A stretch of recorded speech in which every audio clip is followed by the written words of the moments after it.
And we are back here with our continuing coverage of the conclave taking place in this historic moment in the church, along with Father Robert Reed, the president of the CatholicTV network, and Monsignor Maroney, rector of St. John's Seminary here in the Archdiocese of Boston. We're so happy to have you all here with us, and we're happy you joined us as well, as we are awaiting our first smoke of the conclave. And it's always pretty impressive. There's a huge crowd gathered just to they were already gathering before the actual cardinals went into the conclave, just to see the smoke. So it's an atmosphere already there. And it's nighttime in Rome now. The sun has set. Yes. So we're seeing live pictures from St. Peter's Square there, and they do have the monitors up so that people can get a little closer look at the Sistine Chapel, the chimney on the Sistine Chapel. And it is raining there, as it is just about raining here in the New England area. But you can see also the large structure there, right at the top of the Via della Conciliazione for the media, the enormous amount of media that have come to cover these past 2 weeks and now particularly these days of the conclave. There's quite a crowd there in St. Peter's Square, but it's always amazing. Once the smoke comes up, if the white smoke comes up, you can fit twice the number of people, and they pour in from everywhere. It's the most extraordinary thing. But this is an amazing crowd, even just for the first smoke to come up. And in that crowd, believe it or not, I don't know if that was the yellow umbrella that we were seeing, is Jay Fadden. Jay is on the ground at St. Peter's Square. And Jay, thanks for being with us. How's it going? You know, Kevin, it's going great. I'm actually right near the front. Yeah, I'm looking at a picture of the monitor. It is a gigantic crowd, as Monsignor Maroney said. This is a surprise because last time, during the time that Benedict XVI was made Pope, the crowd was big on the first day. But I am glad to have stopped raining. So at least raining here. We can see you. We can also see a close-up image of the chimney atop the Sistine Chapel, and we're all waiting, as I know you are, along with the tens of thousands of people in St. Peter's Square, for an indication that a vote has been taken inside the chapel. Yeah, no, it's in front of me, the monitor, and I have to tell you that by the minute it gets more and more crowded here. The one thing that was very touching just a few moments ago is when Tim and I made our way through the square, which was difficult to do. There was a group of seminarians, and they were Americans, and they were all praying the rosary. Really touching about it, actually, was that as they were praying the rosary, more and more people were joining them. These young people kept joining, and the crowd got bigger and bigger. And it was just a beautiful thing to behold. And as they were saying the rosary, they were all looking up at the balcony where that curtain is. It was extraordinary. Yeah, you could talk a little bit about that, Jay, having the unique perspective of being at the last conclave as well. And is it pretty similar? Any distinctions of what you're seeing so far as this conclave begins? Well, Monsignor already nail on the head. This is much bigger than the last conclave in terms of the first day and even the second day. The second day, there weren't that many people here until people saw the white smoke, and as Monsignor said, then people come running. But it is packed here. There are people just every square inch of the square, and everyone is looking up. And what is surprising is it's not that loud. Actually, I'm one of the only me right now. There's not too many people talking. And people are looking. They're all looking at the monitors. They're looking up, just waiting to see if we have a new pope. It's so exciting. You can feel it in the air. You can feel the excitement in the air. And I hear conversations from people, too, and they're saying that they made their way down here. They wanted to be part of this. And the thing that surprises me is it is mostly young people.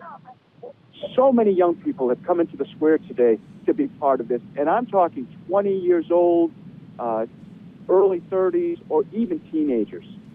Jay, on behalf of Monsignor Maroney and Kevin and all of us who are watching right now on Catholic TV, I want to thank you and Tim for providing us some great video that we're going to be seeing during this half hour. We're going to have a chance to hear your interview with Cardinal Sean O'Malley, also with 3 of the seminarians from the North American College, and also get some scenes of the cardinals leaving the North American College this morning on their way to the conclave. So thank you for that. Oh, you're welcome. You know what, Father, thank you for allowing Tim and I to to be out here in Rome. It is a pleasure, and especially as a Catholic for myself, to be part of history and to witness history unfold before us. I cannot tell you how excited I am to see the new Holy Father, the Vicar of Christ, walk out onto that balcony and be cheered by hundreds of thousands of people who end up here inside St. Peter's Square eventually. Hearing them cheer for him, it is going to be just an unbelievable experience. I was here last time, as I said, but I'm just as excited this time. Well, we're going to go now, Jay. You had the opportunity to talk with Cardinal O'Malley before he went into the conclave and get his thoughts on what the responsibility is of picking a new pope and having it being his first time in the conclave. So let's take a look at that interview right now, and we'll come back right after that. Is it exciting? Is it stressful to be charged with this great responsibility of, together with the other cardinals, choosing the next Holy Father? Well, it is a very awesome responsibility, and I often think about, how important it is and how unworthy I am to be able to do this, but ask God to prepare me and enlighten me so that I will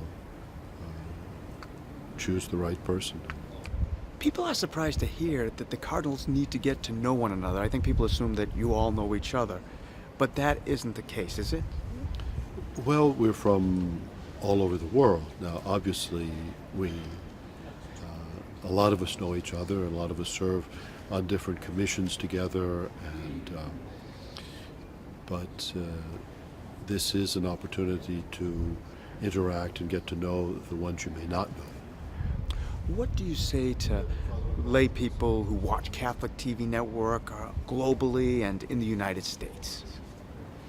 Well, at this moment, we urge everyone to storm heaven in their prayers and in a great sense of trust and confidence in God's providence. We turn to our Heavenly Father and ask Him to bless the Church, to help us during this year of faith, to deepen our own knowledge of the faith and our commitment to a life of discipleship, and also to the new evangelization, which means being inviters, inviting other people to a life of discipleship, sharing our faith with others. And certainly at this moment, the most important thing is to pray for the Holy Spirit to guide the cardinals in the conclave. And that was Jay's interview with Cardinal Sean earlier before they went into the conclave. And as the Cardinal said, it's an awesome responsibility, and he is humbled to be voting for the new Pope, and also asking for prayers for everyone around the world to help and support and to get that Holy Spirit moving through the conclave. So it was wonderful to hear from him. I think that's a really important thing for all of our viewers to remember too, that especially those who may be elderly or shut in or who can't even get to church very much, that their prayers right now are just as important as the prayers of every one of the cardinals. All the regular viewers of Catholic TV, they have as important a role to play in this as every one of the cardinal electors do. The men at St. John's Seminary, where you are rector, Monsignor Moroni, right now, what's the mood at the seminary? What are the guys doing? I'm sure they're watching Catholic TV for starters. Well, they are, and so I greet them all. But they're all very excited at this point. And in fact, I was just reading an email a few minutes ago from our liturgy director, Father McManus, that he's working with Dr. Hunt, our music director, and the choir in order to practice singing the Te Deum when the Holy Father is elected. And the big problem right now is trying to find a cloth shop somewhere where they can buy enough yellow bunting to put over the chapel. so there's all kinds of excitement in the seminary right now. And likewise at the Pontifical North American College, I know that Jay had a chance to talk with 3 of the seminarians about their impressions of this day, of these historic moments of sede vacante. Jay, are you still there, by the way? I am, Father. When you spoke to those guys, what was your impression of the mood at the North American College? Similar to St. John's here in Boston? Yeah, very excited. Just very excited. These are men who are studying for the priesthood, and they through history, and to also remember that a number of the cardinals were staying at the Pontifical North American College up there. So they had seen the cardinals, and they had gone to dinner, I believe, with, Cardinal Sean had taken the guys from Boston, Cardinal World, and so on and so forth. So it's real. They are all down here. I don't know where they are right now, but they all are going to come down here every day to see the smoke. That's one of the joys of having the opportunity to study in Rome, and I know, Monsignor, you are very well aware of that, the proximity to the Holy Father and the proximity to moments such as this in the life of the Church Universal, to be able to be present to it and to watch it close up, and it affects your life and your priesthood. One of the most treasured photographs I have is of a number of classmates and I standing in the square awaiting the election of Pope John Paul II, which shows you how old I am, Kevin. And it's a wonderful thing to look back and remember that. My advice to anyone of the seminarians or anyone who's watching us on an iPad in St. Peter's Square right now is take pictures of yourselves, because when you get to be old like me, you'll be looking back on them and treasure them greatly. So. Great advice. Well, let's go to that piece now with Jay's interview with some of the seminarians from the North American College, and they have some ideas of the atmosphere in Rome, and they give us a little taste of that right now. Well, there are a lot more people. I mean, this is the tourist season too. It's tourist season starting up as well. But I think there are a number of additions to that, and particularly press. People very interested in this, and there's always excitement, interest in the election of a Holy Father, whoever you are, regardless if you're Jewish or Protestant or atheist. I think there's always an interest because there is something about the Holy Father. When he speaks, people do listen, and whether they agree or not, they do listen. So there are a lot of people who have come to see who that new person is going to be, to wonder, to speculate, a lot of speculation going on. But there is an excitement with people about this election of the Holy Father. And so I think it's a good thing for the city of Rome, and I think it's, again, another sign of this new evangelization, this kind of being able to teach people more about the faith through the election of another pope. I think is a great thing for this year of faith that we're in. I think there's still a little bit of confusion in the city. It hasn't happened for 600 years, and so we don't have the normal kind of closure that you would have with the death of a pope. He's still around, although hidden, and so it's kind of a confused feeling. But I think it's also an exciting time. I know for me and several people I've spoken with, it's really a time to reflect on our own faith. And even though we know that the Pope isn't the ultimate leader of the Church, this gives us a good opportunity to see if we're really living that and if we really believe that on a deep level in the heart, and to really trust that God will guide the Church, that the Holy Spirit will guide the cardinals to choose whoever it is that God has chosen to lead the Church. Well, I think there's a lot of excitement here in Rome. I think there's a joyful excitement. Everybody recognizes that no one really expects this to happen, and when it does happen, you begin to wonder who's the next pope going to be. But in the end, I think everybody is willing to receive the next Holy Father, whoever the Holy Spirit decides to send our way. I think also in this joyful hope, there's an expectation with the Holy Father that will lead us, continue to shepherd us to Christ. When you look at all the history of the popes, especially in modern times, of Blessed John Paul II and Pope Benedict, you see a theme of true love to all their people and to all Catholicism and all of Christianity and all the world. And it's that love that I think has carried over after Pope Benedict's resignation. And it's that love in which I think all of the city of Rome and all the world, I think, will really show forth back to the Holy Father. And it's in this love that we're waiting for him.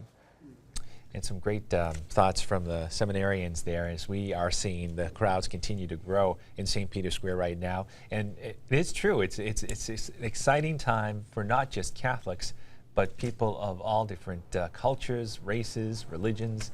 It just draws people in, I think. It's true, and the role the North American College plays in this is so significant because most of the cardinals, as many of the bishops in the United States, will stay at North American College when they go to the Holy See. It's only about a 10, 15-minute walk, depending on whether you're going down the hill or up the hill, from St. Peter's, and it's extraterritorial status, which means it is part of Vatican City. Wow, okay. And it's been a crazy, crazy couple of weeks at the North American College because, as we've mentioned in our broadcast, the cardinals of the United States who are in town for the conclave and also for the departure of Benedict XVI, our Pope Emeritus, have been hosting the cardinals, and so it's just been crazy. And this morning was the absolute height as the cardinals left on a bus to go to the Vatican, to the Casa Santa Marta for the beginning of the conclave. They've had a long day. This was at about 7 o'clock in the morning because they were checking into their hotel, into the Domo Santa Marta at 7:30 this morning, and then immediately after heading over for that Mass that we saw earlier. So this is the main ceremonial entrance to the college. You can see their luggage is being taken out. They're ringing the bells of the college as the seminarians, as the cardinals are out preparing to go down to the Vatican. There's Cardinal Regali and Father Monsignor Jim Cecchio was with him, who's the rector. I always point out rectors. And Cardinal World, great supporter of Catholic TV. Yes, and he's accompanied there by Cardinal George, whom he's helping along. Cardinal DiNardo behind him. Cardinal Mahoney behind him, Cardinal Dolan, and of course Cardinal Sean closest to us, and Cardinal Ed O'Brien carrying his coat there. The seminarians are all gathered along the ceremonial entrance to North American College, showing their support for the cardinals.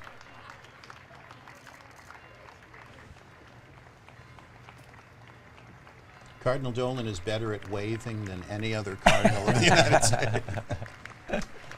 Cardinal Dolan, of course, is previous rector of the Pontifical North American College, now Archbishop of New York. Isn't that great? They all lined up along the street to express their support. Again, that was earlier this morning, the departure of the American cardinals from the Pontifical North American College to go to St. Peter's for the Mass, for the election of a new pope, and of course the beginning of the conclave. And we're in the midst of the conclave right now. The doors of the Sistine Chapel have been locked, and there are tens of thousands of people waiting at this very moment. It's nighttime in Rome, watching very closely that chimney high atop the Sistine Chapel for some sign of smoke, be it black or white. And we're waiting with them right here. You're watching live coverage of this event, historic as it is, from Vatican City on the Catholic TV network. I can tell you who will be very happy if black smoke comes out tonight, and that is the owners of all the restaurants around St. Peter's Square, because the normal time to eat supper is 8 o'clock, and it is now approaching 7:30, and it's the perfect time to fill every seat in every restaurant. Now, we were talking about the North American there too, but maybe if we could talk about that, and the bishops from the United States, they will send their seminarians there. And what is the criteria for that, or is it how does that all work? And well, actually, in Boston, Cardinal Sean sends either 1 or 2 candidates to the North American College every year, and certainly he's going to be looking for people who would have the facility with language, much as people are looking at Cardinal Sean in terms of the papacy right now, who would have some facility with language, but to be able to handle studying in a different language. All the classes are in Italian. In addition, you're just looking for somebody who's a good all-around stable candidate who has good pastoral experience. One of the things that studying in Rome or any place overseas is not going to give you is a lot of on-the-ground pastoral experience here in the States. So there are pluses and challenges, as with any assignment. But bishops from all across the United States will send people to North American College. North American College is right now the largest seminary serving the bishops of the United States. And as Father Reed said, it's totally owned and operated by the bishops of the United States. There's a board of the United States Conference of Catholic Bishops that runs NAC. In addition to up on the hill, as we say, on the Janiculum Hill right near St. Peter's, there's also, just like St. John's Seminary, a graduate division. In this case, it's a graduate house for priests on the Via del Umiltà, which is down near the Trevi Fountain, more towards the center of the city. So there you would have a large number of graduate priests from all around the United States who'd be studying in the Roman universities and at the same time living together in an American college. Oh, wow. And post-ordination, the fact that some men from a diocese perhaps have studied overseas, particularly in Rome, it brings a great variety and diversity and a new perspective, a different perspective, I should say, to the priesthood of that particular diocese. I have a great respect for the men who studied here in the Archdiocese of Boston at St. John's Seminary. In fact, I missed many of them when I was in Rome and kept up our relationships because I know that we would be working together. And I think it's important for the men who study in Rome to have a great respect for the men who study at home. Yes. Because our mission is the same, our priesthood is the same. And there are all kinds of different seminaries that serve different dioceses. Each of them have their own strengths along the way. Oftentimes, if a man is going to study at a seminary in the States, he might go for graduate work someday to Rome. Or there's all kinds of. The wonderful thing about Rome is the proximity to the Holy Father. And but today, thanks to Catholic TV and to the many technologies, we are all close to the Holy Father today, whoever he may be. Imagine how many eyes are staring on that one chimney up there. Amazing, amazing. And we've discussed this a bit in our times together before today, that the development of media and the ability to communicate across so many different platforms has made an event like this truly, a global event. Father Eric Bennett, in fifth year priest at the North American College, said at the beginning of that interview that we showed a few moments ago that this is an event important to not just Catholics, but Christians, believers, non-believers, those who have no faith at all.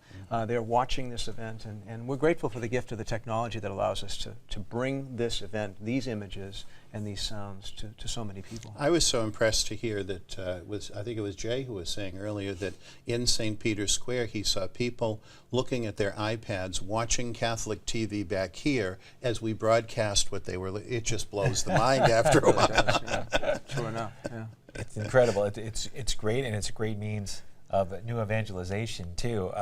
But it does have its fallbacks as well. But it's wonderful that we're able to bring you this footage that we have seen today.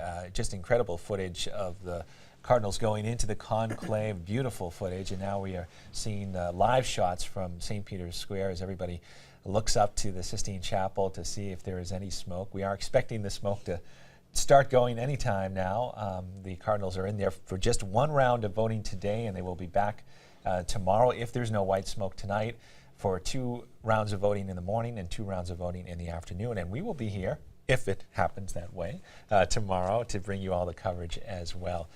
We are in this situation because our Pope Benedict XVI, who is now Pope Emeritus, resigned earlier, and we wanted to talk a little bit about that and take a look back at that historic occasion, something that hasn't been done for many hundred years, and it was quite a moving experience to watch on TV. We had the coverage here on Catholic TV of the Pope leaving the Vatican, very emotional, and just the footage of him coming down and saying goodbye to everybody as we take a look at it now.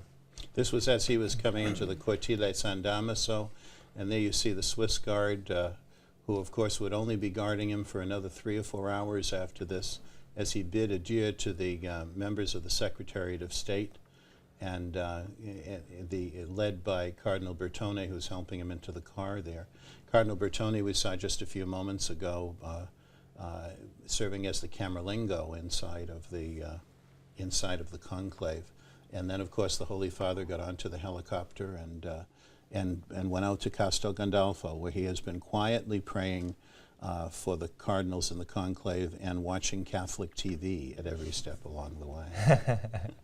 And yeah, it's just amazing to see this type of thing happen. I mean, you wouldn't normally see it happen to begin with, but to be able to have pictures of the actual Pope leaving the Vatican, resigning and then going to Castel Gandolfo, and to see the warm welcome in Castel Gandolfo and the warm goodbye by the people of the Vatican. The Holy Father, of course, was so clear that he would have no role in the election of his successor, promising in his last meeting with the College of Cardinals his own obedience and reverence for his successor, whoever that may be. Now, have any of you been to Castel Gandolfo? Well, you certainly have. Yes, indeed. Indeed, it's a very quiet little hill town in the Castelli Romani, a very small town, and even the Apostolic Palace is not that large, but it will be a comfortable place for at least a couple of months while they renovate the convento of Mary, Mother of the Church, which is inside of Vatican City, where the Holy Father will be living when he returns to the Vatican. And he had a warm welcome in one of his last addresses as Pope to the people of Castel Gandolfo, and it's always been, I would assume, a highlight for the popes to take that time during the summer to go there and to sort of get away from it a little bit, still working, but in a different location. And this may well be the last shot that anyone will see of Pope Benedict XVI. His last words were "good night and thank you," as he walked back into Castel Gandolfo. You know, we were in the control room between our broadcast of the beginning of the conclave and this current broadcast, just talking about that missing piece this time. There has been no funeral, no death of the Pope, and it makes for a very interesting and unusual new dynamic. Indeed, and that dynamic really is providing to the cardinals an extended period of time before the conclave begins. They've never had 5 days and 10 meetings and 271 opportunities to speak. So the exchange of views, you wonder whether that will assist them in a very strong way in more quickly coming to a resolution. The proof of the pudding is in the smoke, I guess, we shall say. Which we are waiting for right Yes, now. indeed.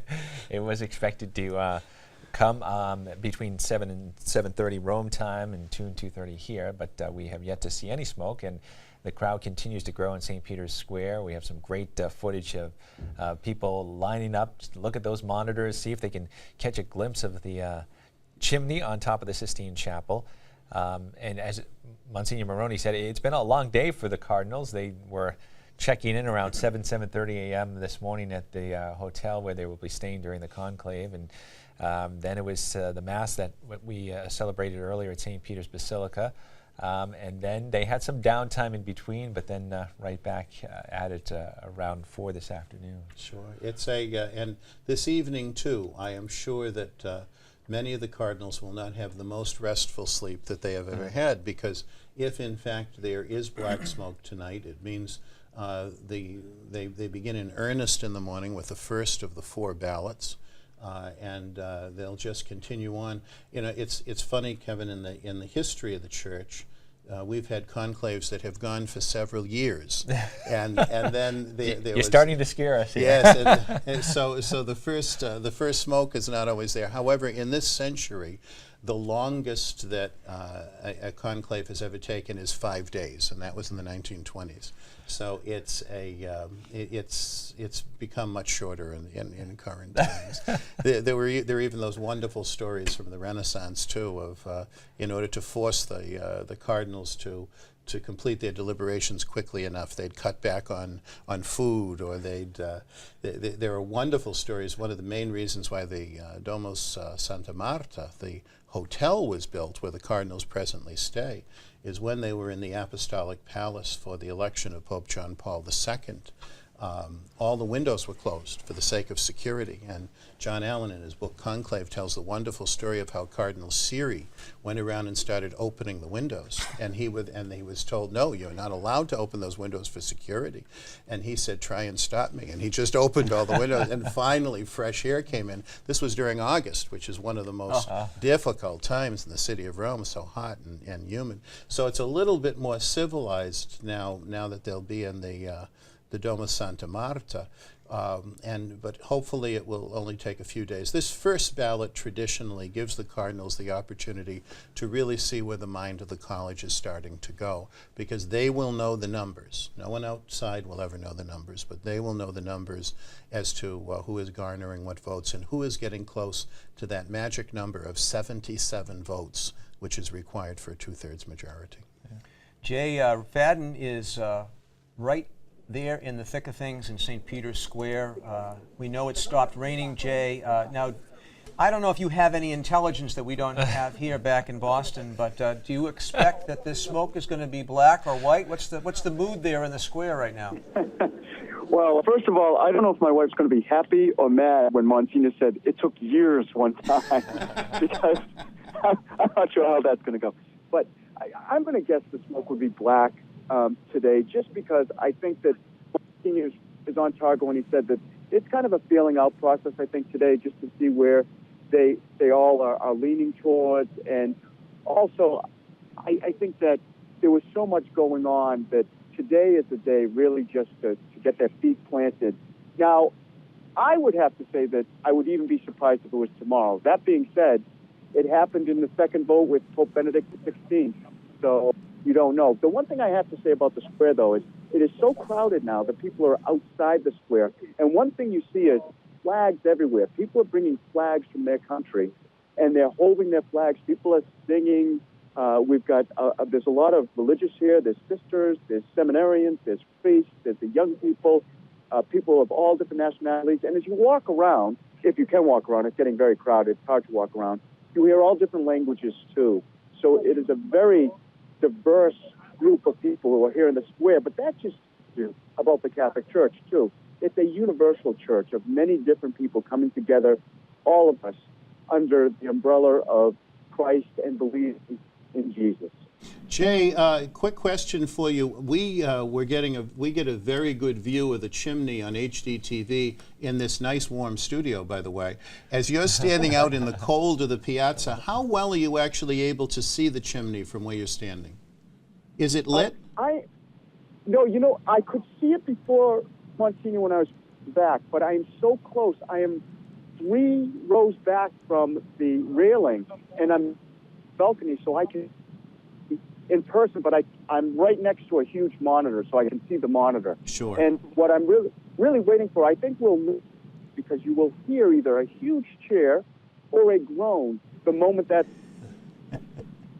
Or when they can't tell the color, you may get a mixture of both. But the one great thing is they'll start to ring the bells if it's white smoke. So that will tell us immediately that if a pope has been elected. You know, one thing that a lot of people forget is that when a pope is elected, he's first and foremost the Bishop of Rome, the bishop of this diocese, and many of those people that are sitting in that square are members of the Diocese of Rome. And I know that you said the other day, Monsignor, that for these elections and then perhaps for the death of the Pope or his retirement, the Romans all come out. Oh, they do. And I think of that wonderful moment. I mean, there are marvelous moments in the history of each papacy, of the relationship of the Holy Father to the people of Rome, which really is as a Papa, which is where we get the word for Pope.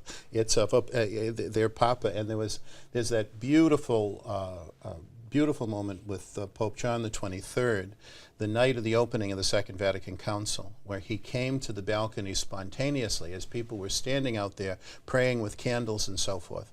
And he just spoke off the top of his head. He spoke really from his heart. And he concluded his address by saying, "Now go home and kiss your children and tell them that the Holy Father loves them."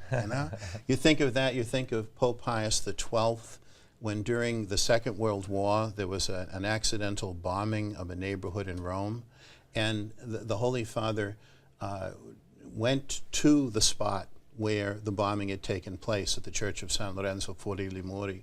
And there's a beautiful statue out there of Pope Pius XII with his hands raised in the air like this, praying for the people. And it comes from a black and white photograph.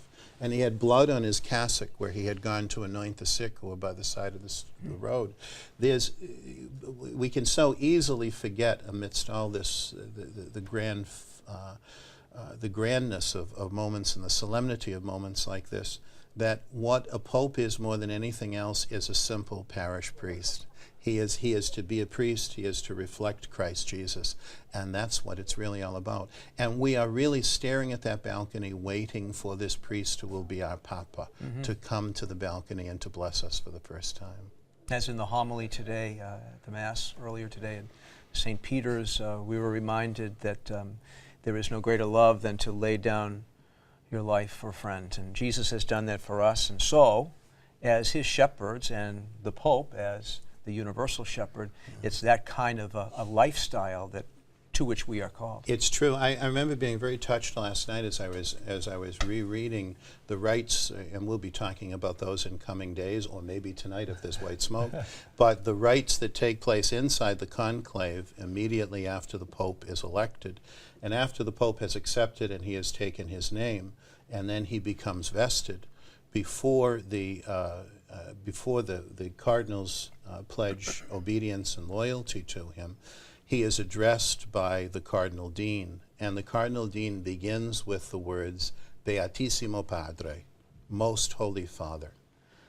That must be an extraordinary moment when this cardinal, His Eminence Cardinal whoever, stands there and for the first time is addressed as Most Holy Father. That is the title of the Pope. It's not just Roman Pontiff or Vicar of Christ or any of these. The most important title is the one, Most Holy Father. He is to be a father to us and to the whole Church.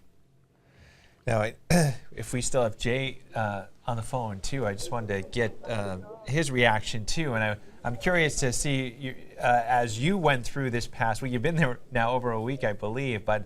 I wonder, too, if that's the reason for the build-up, too, because people have had a lot of time to sort of reflect on this and I guess the excitement to sort of build. But what are your feelings, Jay, on, seeing the conclave start, having been there for a week beforehand and starting to see it come to a culmination now? Well, first of all, Kevin, I'm hurt that you don't realize how long I've been gone. I don't know how to take that. I was thinking the same thing. I said, he's going to get killed. It hasn't been a week? It's been over a week, but that's okay, Kev. We'll just keep going. You know what? I think you're right. I think that there has been a big buildup. It is very different from when Blessed Pope John Paul II died. During that time, there were so many people here to come here for his funeral and to be here with him, and the streets were filled and people were sleeping in the streets. But then afterwards, after the funeral, it got very quiet. Here, it actually has been the opposite. I have met people who had come to Rome, and then they were going to go to other parts of Italy, but have decided to stay in Rome just for this conclave because they wanted to be part of it when the Holy Father, the new Holy Father, walked outside onto that balcony. So the atmosphere is electric. You can just look around, and everyone is smiling, and people are just staring at these screens. I have to tell you, I've been staring. I go back and forth from the screen to the balcony, from the screen to the balcony, back and forth. And now I'm just a little nervous, too, because, of course, I want to get some dinner. And Monsignor Moroni has petrified me that I'm not going to get anything but a couple of breadsticks tonight. Well, I'd make a recommendation of a restaurant, Jay, but the problem is that it would be listened to by everybody else in the square because they're all watching Catholic TV. So you'd never get a seat. We'll do that offline then, Monsignor, so that not everyone goes to that. But it is, I have to tell you, that it is just so exciting to be here and to see everyone who is also excited, because sometimes in your faith, you can feel that you're alone. And when you get a moment like this, when so many people pull together, not just here in the square, but people watching Catholic TV, and I know you're getting some great comments about the good job that you're doing, you know that you're not alone in your faith, and that people are with you, and that Jesus is with you, and he's there every moment of your life, and all he needs is to be asked to be welcomed into your life. And today we're joined by tens of Catholics here in the and millions around the world who together are just waiting to welcome the Holy Father. Jay, I want to thank you for saying that, and it gives me the occasion to say a very, very sincere thank you to our viewers. You know, this television station has been around for almost 59 years. We have some smoke. Here we go, smoke. We're going to just go to this, and it is. black. That is black smoke, without a doubt. That's the blackest smoke I've ever seen.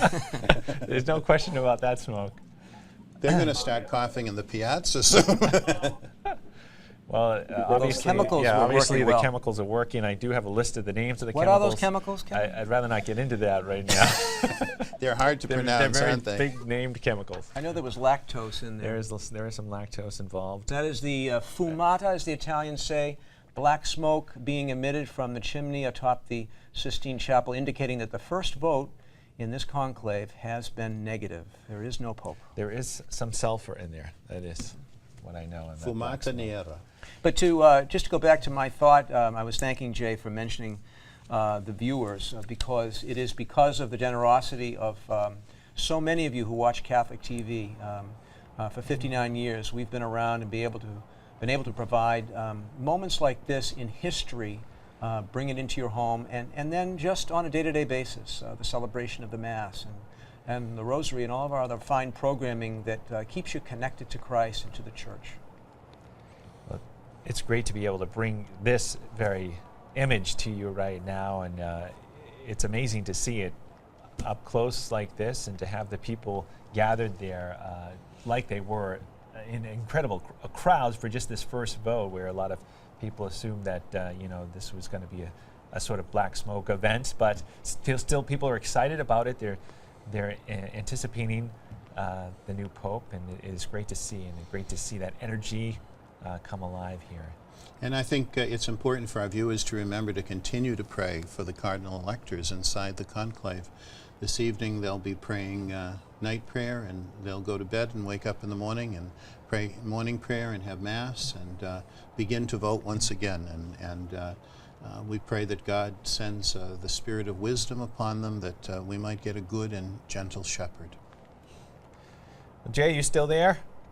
I am, Kevin. Jay, I am. I'm looking at that black smoke, and that is a lot of black smoke. I'd say you better hightail it down to the Borgo Pio and get something to eat. Can I tell you, though, it was very interesting. When it started, it almost looked white, and the crowd went, woo, and then you heard, oh! So they were very, very disappointed, but now people are streaming out of St. Peter's. All these people, some of them who've been here for many, many hours, but that is the most black smoke I've ever seen. So I don't know if it means that it was definitive that the Holy Father, not even close, that they just have finally figured out how to make it so everyone knows it's black smoke. I think actually, Kevin, that little puff of white that we saw at the beginning was probably the ballots themselves, because there are two different stoves that are being used. So I think they probably lit the ballots and then threw the chemicals into the gas stove, which was the second one, and then the black smoke came out and is still billowing out. I hope it clears before morning so that we're able to tell on the next smoke signal. Well, if they could scream with smoke, they are screaming right now, no Pope. Well, we thank you, Jay, for being with us to bring us a view from the ground and to give that experience for people at home to be able to be there is pretty amazing, and to see the crowds that came out tonight and to anticipate that tomorrow is very exciting as well. And of course, Kevin, thank you so much, and thank you, Monsignor and Father Reed. You guys are doing a great job out there. Kevin, it'll be 9 days tomorrow, just so you're clear on that one. and buonasera. buonasera. Go get Mangia something to eat. bene. We want to thanks, remind Jay. people that we're going to be here all throughout the conclave. Monsignor, we're grateful for your presence with the two of us and with all of us in the Catholic TV audience. And we have a regular schedule, but if there is an indication that a pope has been elected at any time, you know where to turn, Catholic TV and CatholicTV.com. But we do have a schedule. Yeah, and we will be here throughout the course of the conclave, and we will be here tomorrow morning at 7 a.m., Father Reed along with Monsignor Moroni. So please join us for that. They'll start again in the voting, and we'll be here to cover it and bring you information. And Jay will give us some more reports right there on the ground. So thank you so much for being with us today for our first day of coverage of the conclave, and please join us again tomorrow.